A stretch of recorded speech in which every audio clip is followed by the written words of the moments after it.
What a beautiful morning and Shabbat Shalom. You'll notice that nobody's on the Zoom call this morning. And that's because I have to start right at 8 because I've got another meeting at 9.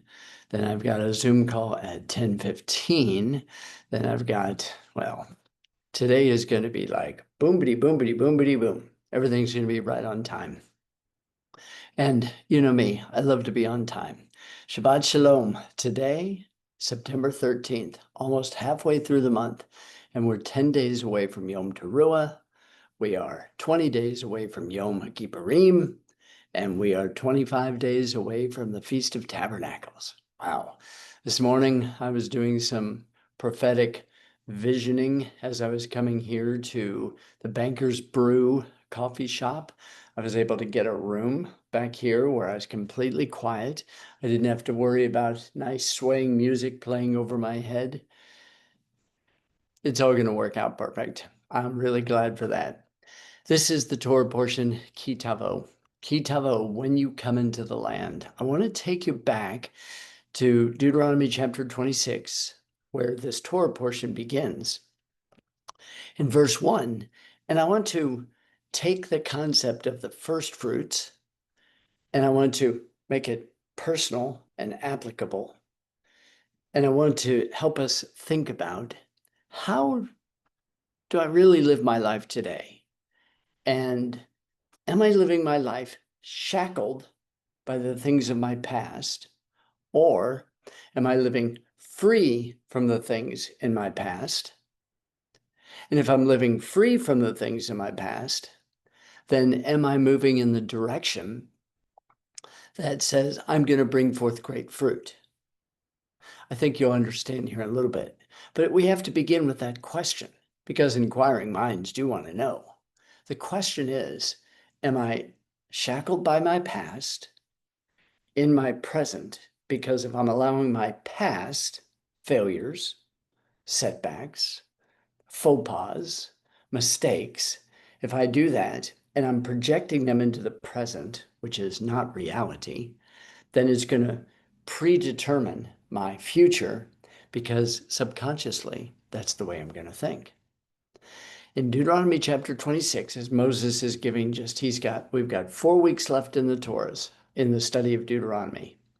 And in this process, what I'm going to find is I'm going to find that he's doing something and he wants me to understand how to walk in victory. Now, we talked about last night in our study in chapter 28 how to experience the blessing. And I want to go back to that again, but we need to lay some foundation work.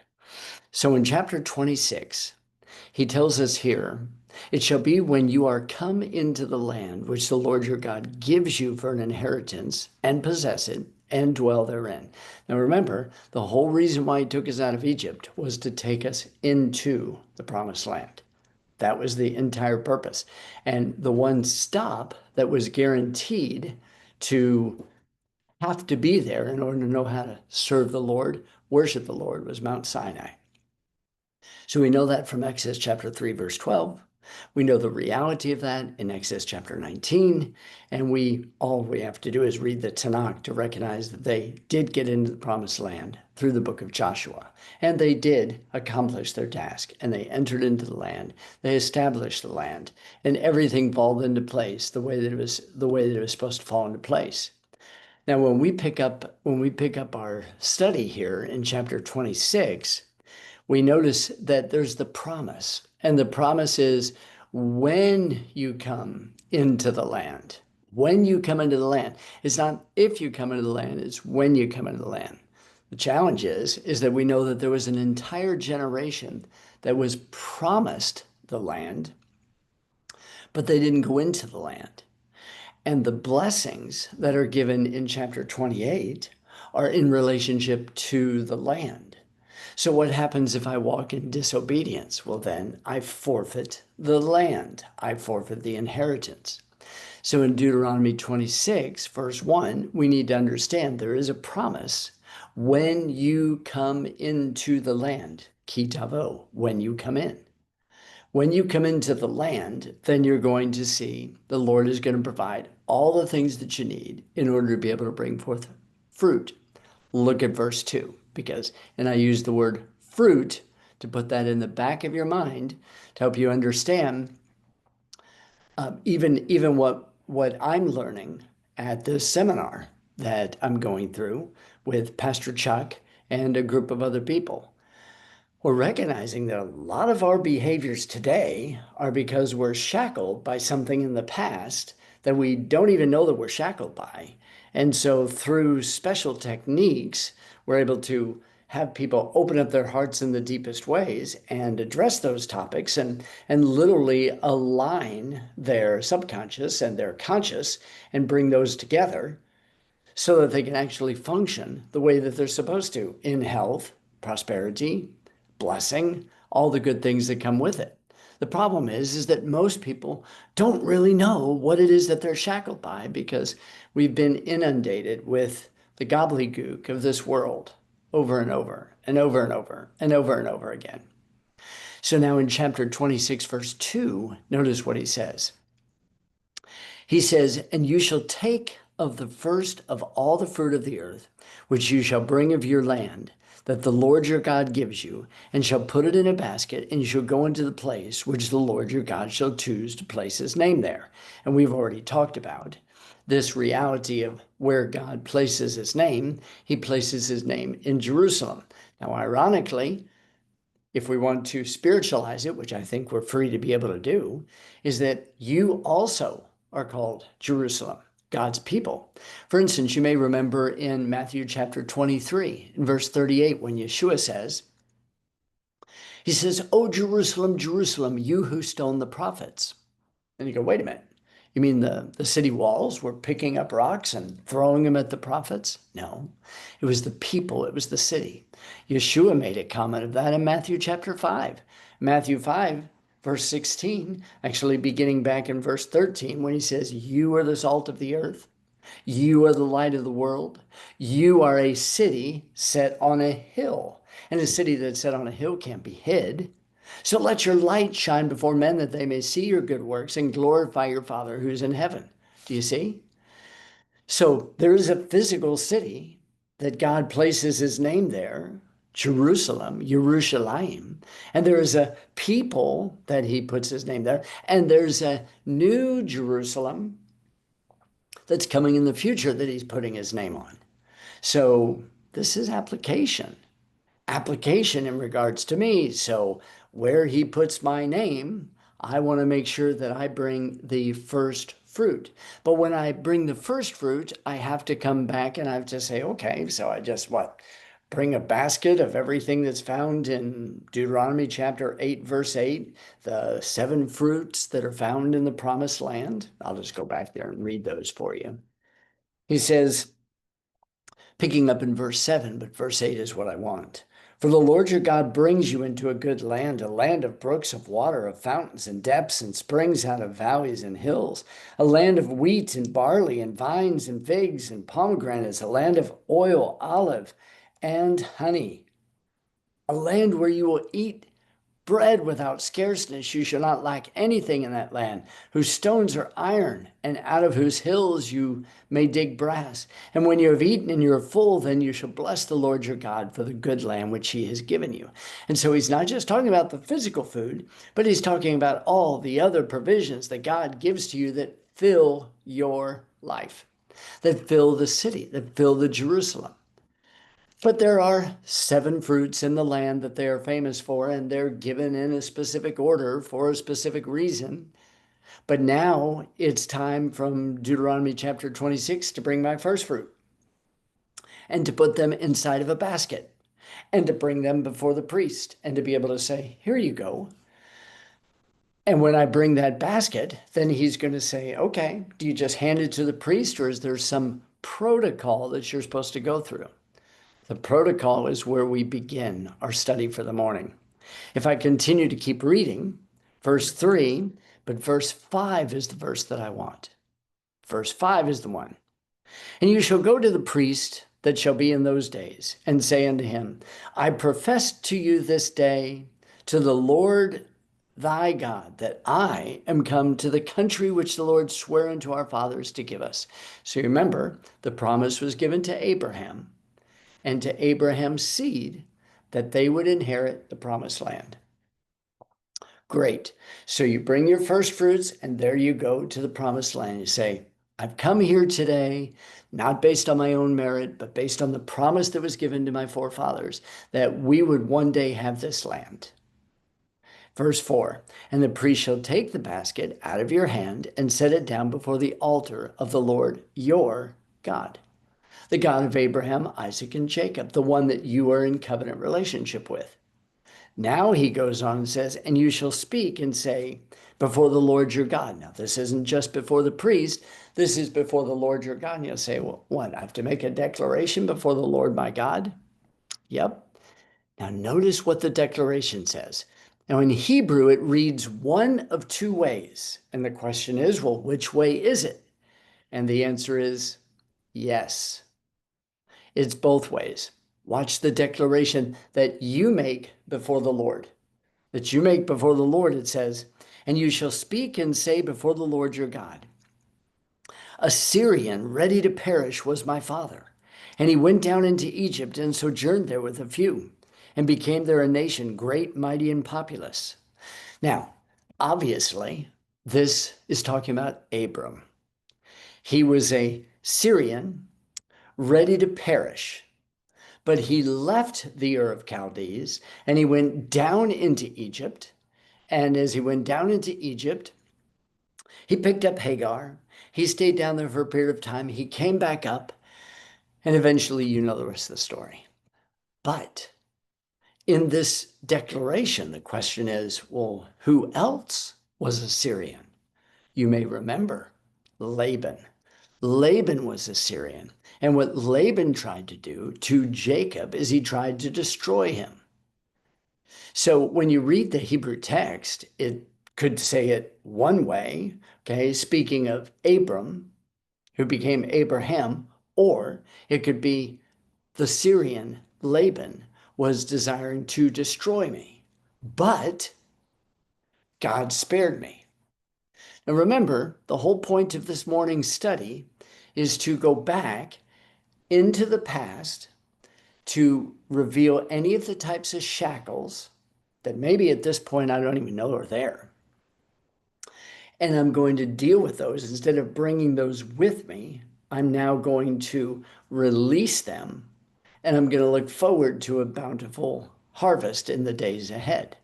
Now, the children of Israel, if we look at this story in an umbrella fashion, the children of Israel, they were in bondage in Egypt for 210 years. They were strangers in foreign lands for 430 years. It was not good. Their past wasn't quite squeaky clean.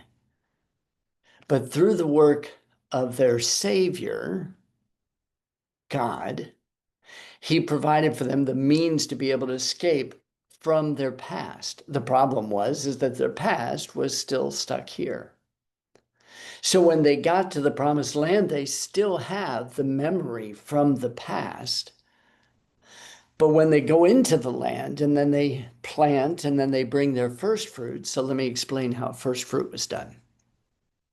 A first fruit would, if I've got a garden and I've got this beautiful garden, and let's say that I'm growing wheat.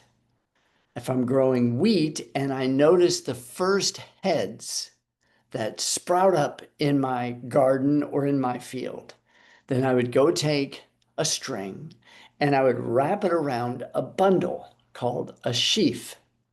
And that sheath I would take and I would put the string, and I'd know that that's my first fruit. When I make the declaration concerning the first fruit to set that aside, I'm also making a declaration that there's going to be a guaranteed harvest in the future. Now, this is one of the concepts that I think we're missing today in society. That if I give God my best, he guarantees me a great harvest in the future. Let me say that again because it's well worth repeating.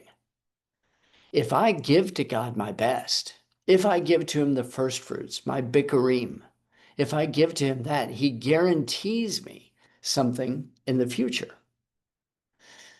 In spite of the fact that I was tried and tested and overcome at times by my failures.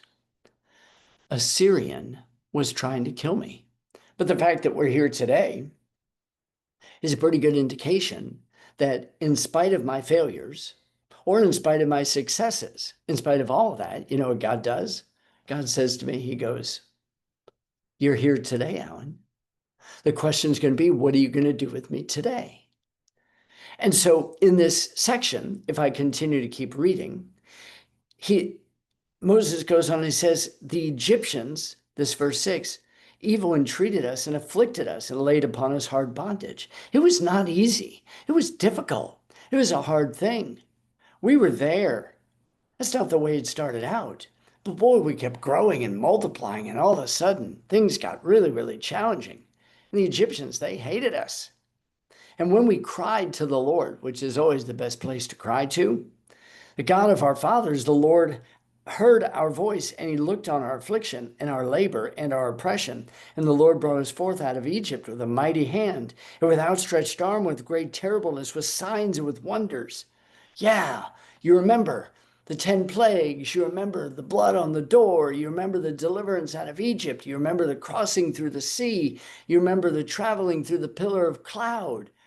Yeah, through the wilderness where there were scorpions and snakes and heat and no QTs and no 7-Elevens and no Meyer food stores and no nothing like that. They had to depend upon God. He took us and he brought us into the place, and he's given us this land, even a land that flows with milk and honey. And now behold, I've brought the first fruits of the land, which you, O Lord, have given me. And you shall set it before the Lord your God and worship before the Lord your God. Now, what's important for me to know in this Torah portion, Ki Tavo, is that when I go into the land, then what I'm going to do is I'm going to plant, I'm going to sow, I'm going to reap, and then I'm going to bring good morning. So you guys are welcome to come on in. You just have to get a couple of chairs. So then what I have to do is I have to recognize that, hey, everything that I'm receiving right now is from the hand of the Lord. Whoa, okay. And that's a declaration that I need to make. Remember where we've been.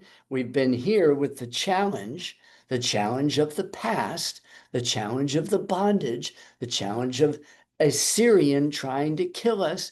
But here you are today, where God puts his name, oh, Jerusalem, Jerusalem, his people. And now the good things that are happening in your life, you want to bring the first fruit. And the first fruit, what it does is it guarantees that there's a future harvest. Right? Are you getting the progression? Bondage in the past, deliverance, where I am today, bringing God my first fruits, the first fruits guaranteeing a future harvest. Now I need to understand, well, how do I overcome the memories and the pain and all the yucky stuff that comes with this trial, these challenges that I face today? How do I get rid of that subconsciously? How do I get rid of that consciously? That's a serious, serious question. So let's address it. Now, you know, over in 1 Corinthians chapter 15, the Apostle Paul makes it clear in what I call the resurrection chapter that Yeshua is the first fruits from the dead. That's who he is. He's the first fruits from the dead. So when the first fruits from the dead rises from the dead, what does that guarantee?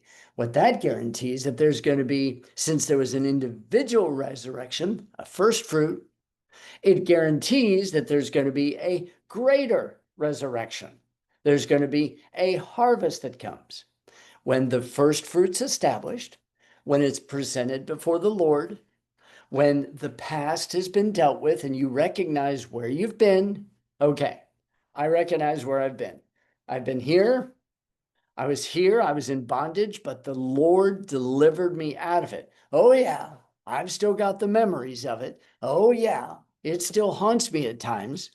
But you know what? I'm going to plant, I'm going to bring forth first fruits, and then I'm going to present those before the Lord, remembering where He's brought me from in anticipation of what's getting ready to come.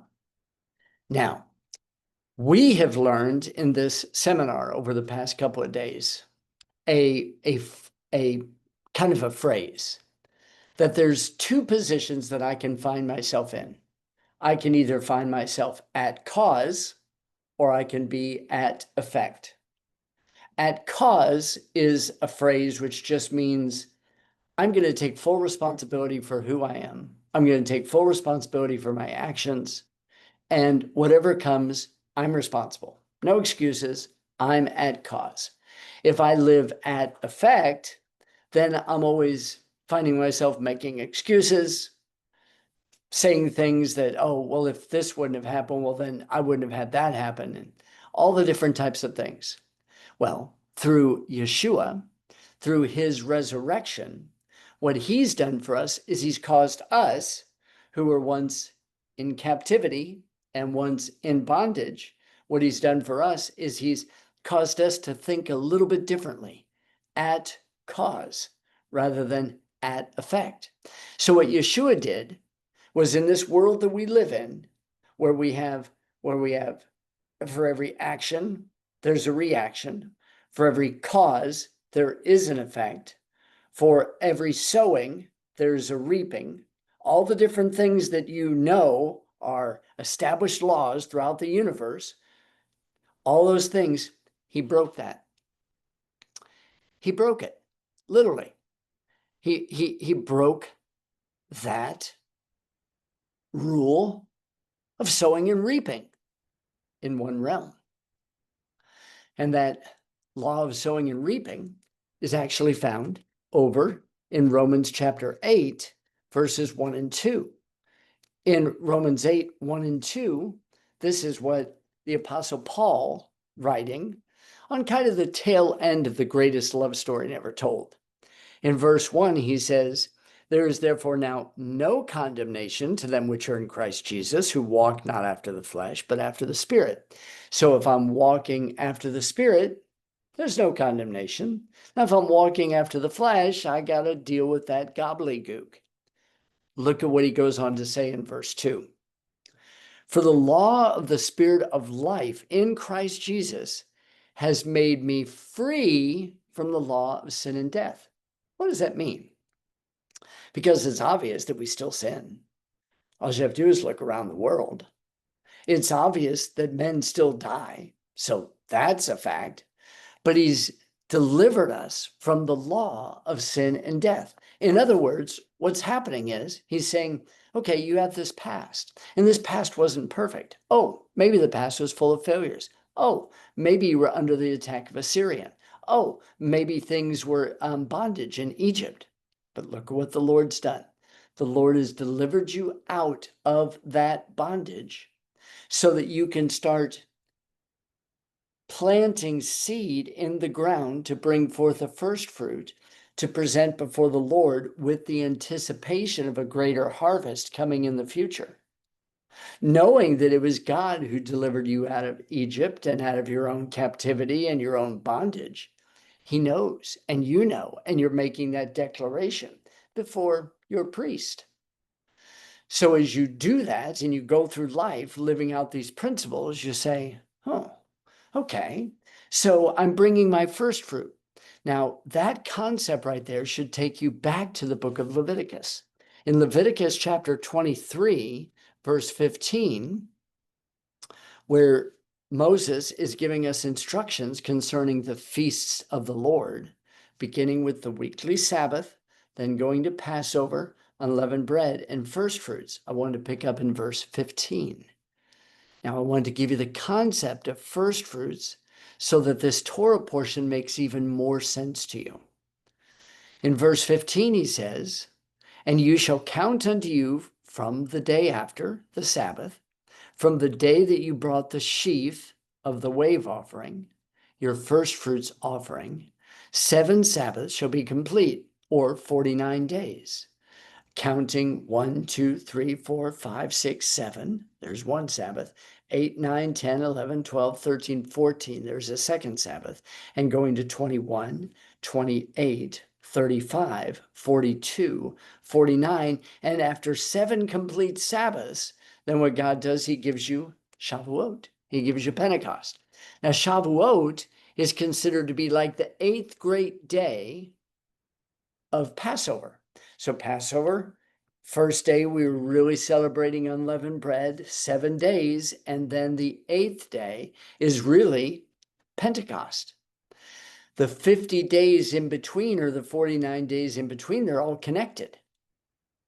Now, this is exactly how God works inside of us. So think about this.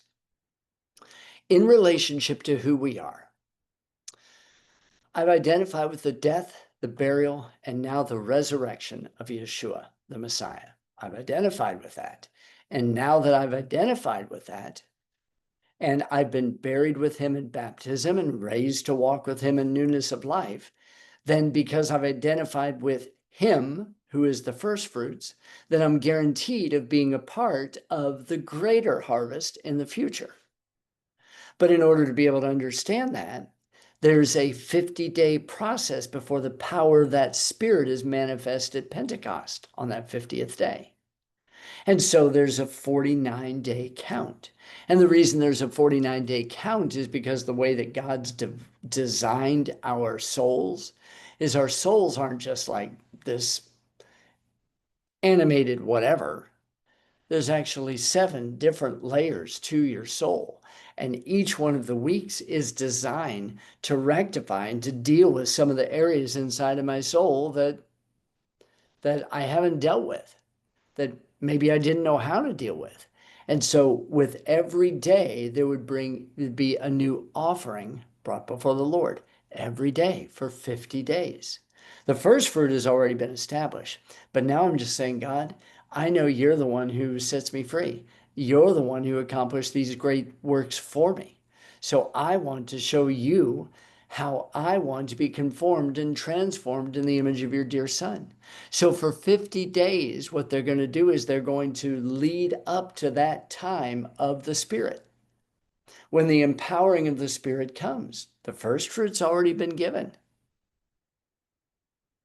The first fruit offering, resurrection from the dead. But now after 50 days, there's an empowering. You know, if I look at the life of the disciples, do you know what I find?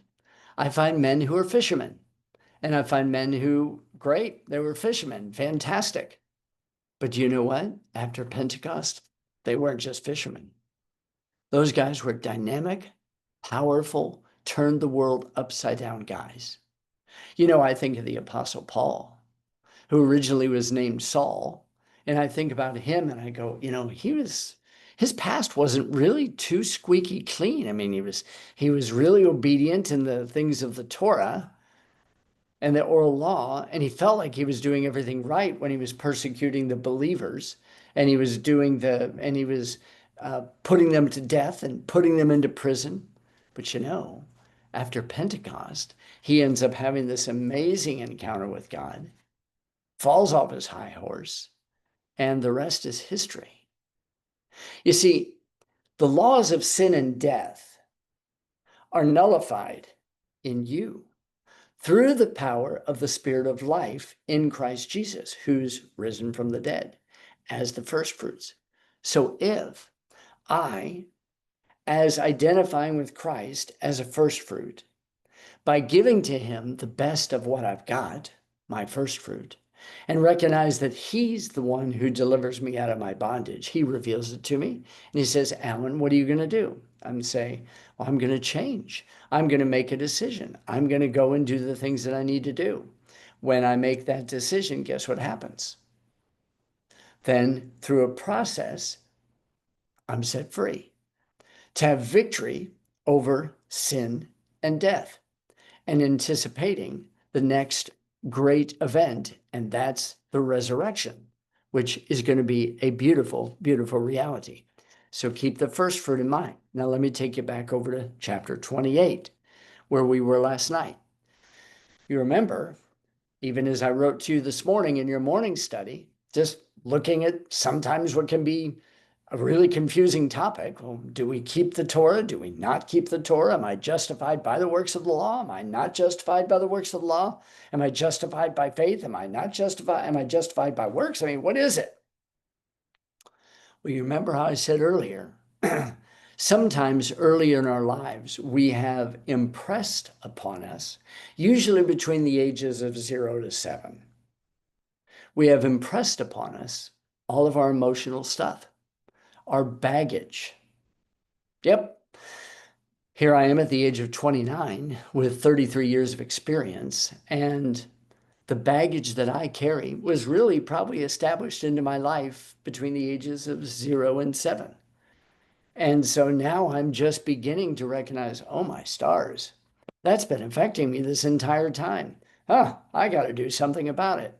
I need to cut that baby off, and then I need to establish this in the presence of God and say, you, through your resurrection and through the power of the Spirit of life in Christ Jesus, has set me free from the law of sin and death, to where I don't have to live underneath the influence and the power of sin, the transgression of the law, and end up in death, the second death. I don't want that.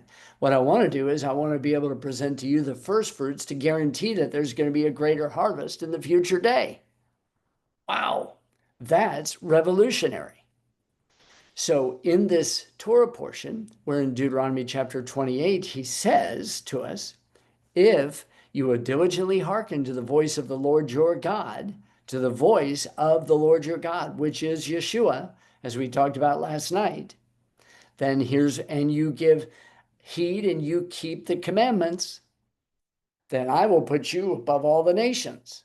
Okay, great. What a good place to be. I want to be the head. I don't want to be the tail, as verse 13 goes on to say. Yes, I believe it's verse 13. Yeah. The Lord shall make you the head and not the tail. You should be above only and not below. You know what? I'd rather be above, not below. I'd rather be the head, not the tail. And as I said last night, only the lead dog gets to see the new scenery. The following dogs, they don't get to see the new scenery. Kind of nuts. Look at what he tells us here in verse 4. Blessed shall be the fruit of your body, and the fruit of your ground, and the fruit of your cattle, the increase of your kine, and the flocks of your sheep. Blessed shall your basket and your store. You know what he's saying? He's saying your first fruit, that basket that you brought, is going to produce a grocery store of goods in the future. That's exactly what he's telling you. He says, so you'll be blessed when you come in. You'll be blessed when you go out. You're going to be blessed in the field. You're going to be blessed in the city. Says your enemies are going to come and they're going to try to attack you, but because you're walking diligently, hearkening to the voice of the Lord and keeping his commandments, they're going to flee from you in 7 different ways. I mean, when you read through this, don't you want those things? And the answer is, yeah, I want those things. I want those blessings. Well, if I want those blessings, then I need to follow the protocol and understand what is it that God's done. But the challenge that I face, now this is me, and I'm pretty confident it's you too. The challenge that I face is, yeah, but what about my past? Yeah, but what about what I did back then? Yeah, but what about that? Okay, that's a reality. But the fact that I'm here, right here, at the Baker's Brew Coffee House at the Commons in Stanton, Michigan, the fact that I'm here tells me God's not holding that past against me. So through the one who resurrects from the dead and my identification with him, I'm guaranteed of having a harvest of the bounty through the first fruits that I've offered to him. And this is absolutely beautiful. It blows my mind. So then when I look at the remaining part of the chapter, in Deuteronomy chapter 28, guess what I find? It says, look at verse 15. But, and you've heard me say it a dozen times if you've heard it once, we've all got butts.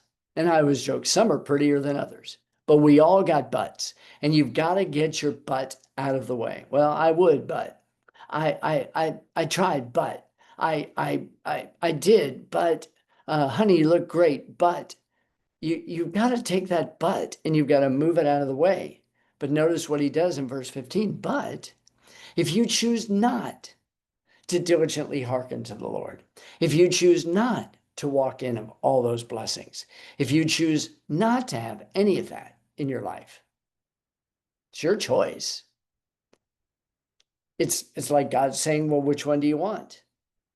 But it shall come to pass, it will come to pass, just as it said, but if you diligently hearken, it will come to pass. But it shall come to pass. He's not nullifying your sowing and reaping. He's nullifying the sin and the death and telling you you don't have to be in bondage to it. So he's doing what Paul's doing in Romans chapter 6. He's giving you the opportunity to choose. If you choose to walk in obedience, then baby, you're going to bring forth a life filled with joy. If you choose to walk in disobedience, well, then you're going to bring forth a life that's filled with misery. But if you've been brought up that life is full of misery, that's all you're going to know. And you're going to think, well, that's the way that it's supposed to be. But if you will not hearken to the voice of the Lord your God, to observe to do all his commandments and statutes, which I command you this day, that all these curses shall come upon you and they'll overtake you. The exact opposite of the other. And what I need to do in my life, and this is what I have to do every single day. I can tell you, getting up this morning was not easy. I got to bed finally at 2:00 last night when I finished writing out the tests and all the stuff because I'm a pokey writer. I can type like the wind, but when it comes to handwriting and making sure that it's like legible, you knew that it would take a lot of time. So I finished up this assignment and then everything that needed to be done at 2:00 this morning. I thought, I'm going to be getting up in a few hours. I thought, well, maybe I'll just stay up. And then I said to myself, I need beauty rest. So I got 2 sleep cycles of rest, got up, had my study time, prayer time, reflecting time, and bingo, bango, bongo. Here we are, Shabbat on our Zoom call that starts at a specific time, has to end at a specific time because today's going to be a day of serving, growing, soaking, sponging, ministering, pouring into the lives of other people, but it's going to be on a time frame. Boom, bitty, boom, bitty, boom, bitty, boom, bitty, boom. Kind of tough. Been nice to sleep in this morning. Just speak it. So he tells us here, do you want these curses? Notice what he says in verse 17. In verse 17, he says, cursed shall be your basket and your store. So I guess if I don't bring the first fruit in obedience from chapter 26, then my basket is going to be cursed, and so too will the store later. Do you see? If we went through the first 14 verses, and then we went through verses 15 through the end of the chapter, we'd find that what he does is he goes, okay, I told you if you do this, you'll be blessed. If you don't do this, you'll experience the curse. And he goes through the list. And then what he does is he elaborates on them. He elaborates on them. Why? Why spend so much time on this? Why not just say, okay, well, if you choose to walk in disobedience, you're not going to get that. Why does he emphasize things that are so devastating? So devastating, things that actually are in this realm today. Well, let me take you over to the book of Isaiah.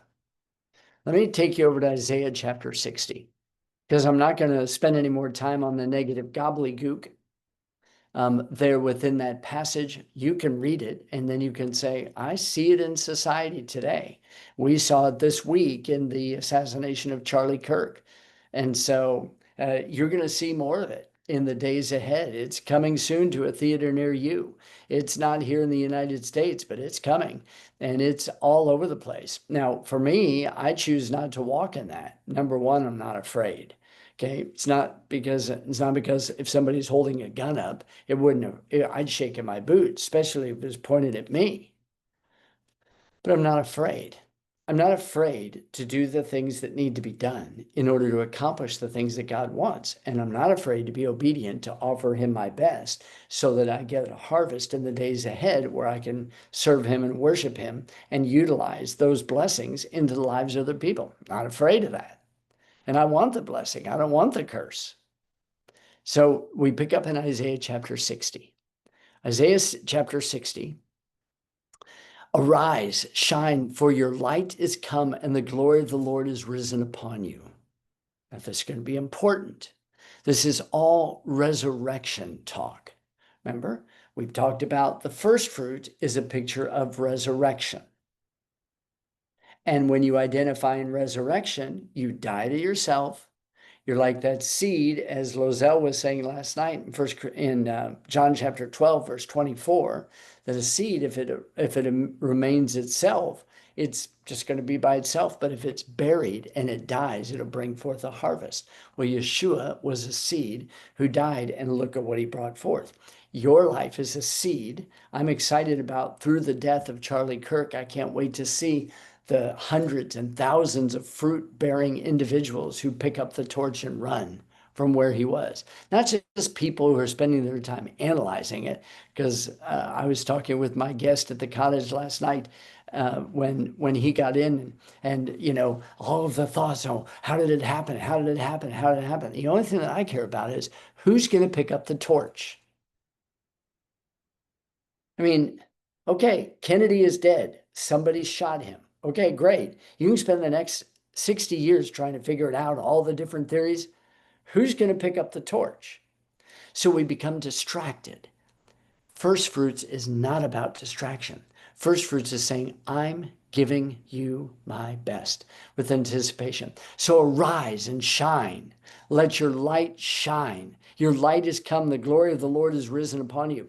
For behold, now pay close attention, for the darkness shall cover the whole earth, and gross darkness the people, but the Lord shall arise upon you, and the glory shall be seen upon you. Now, if we went to the book of Revelation, which for the sake of time we don't have to do this morning, but if you go to the book of Revelation, you're going to find that darkness is going to cover the earth. Okay, there's going to be probably this gigantic meteorite that's going to come, and it's going to hit the earth, and it's going to open up the earth, and then this cloud is going to come forth, and it's going to cover the sun, the moon, and the stars. And guess how many months it's going to last for? 5 months. Scripture says for 5 months. Do you know what scientists tell us? The scientists tell us, now listen very carefully with your heart open in the deepest way. Do you know how many months we can survive without the sun, the moon, and the stars? 4 months. But it's going to last 5 months. How in the world are people going to survive? How is all of civilization not going to be wiped out? Do you remember the plague of darkness back in Exodus? Do you remember back in Exodus chapter 11? Do you remember the plague of darkness?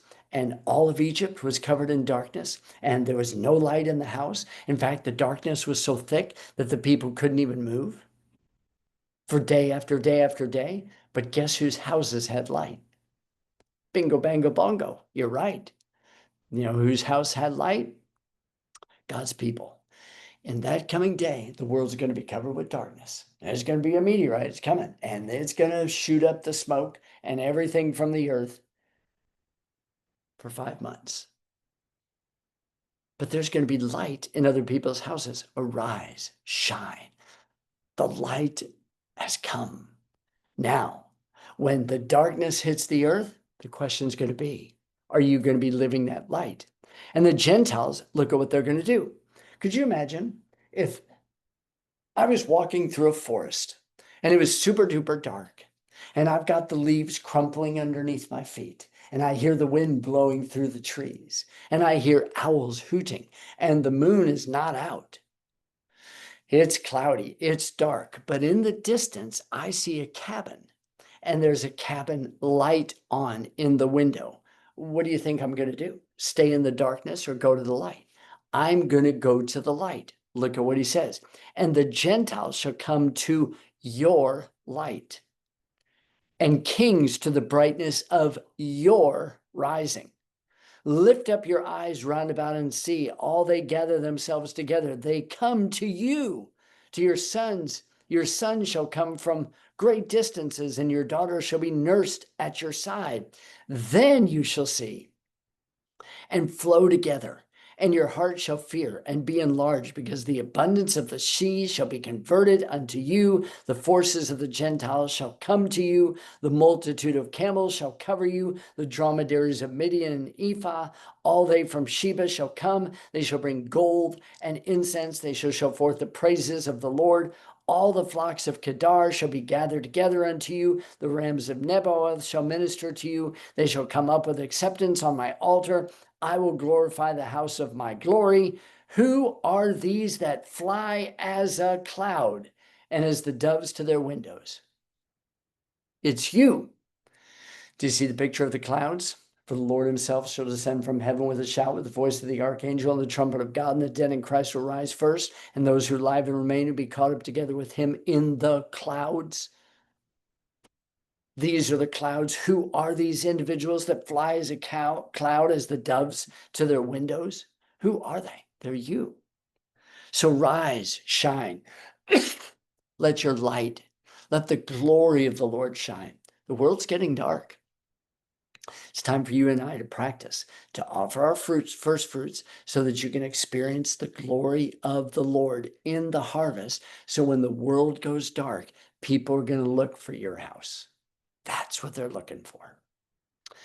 Now, as I told you before, we started straight up at 8 o'clock. And the reason we did is because I've got a class at exactly 9 o'clock, and I can't be late for that. And so I had to start. We didn't have time to pray, but you've already been prayed for. And I'm hoping that you have a wonderful, wonderful Shabbat. And I hope that you'll go back and even listen to this, because this is big. This is big in relationship to the first fruits. This isn't just something that they did back then. You bring it to the place where God puts his name. You are his Jerusalem. Yes, there's a physical Jerusalem. And yes, there's a Jerusalem yet to come. That's where God puts his name on it. Yerushalayim, the city of peace. Yerushalom, Yerushalayim. May our lives be lived with peace in the midst of the chaos, so that he'll be glorified.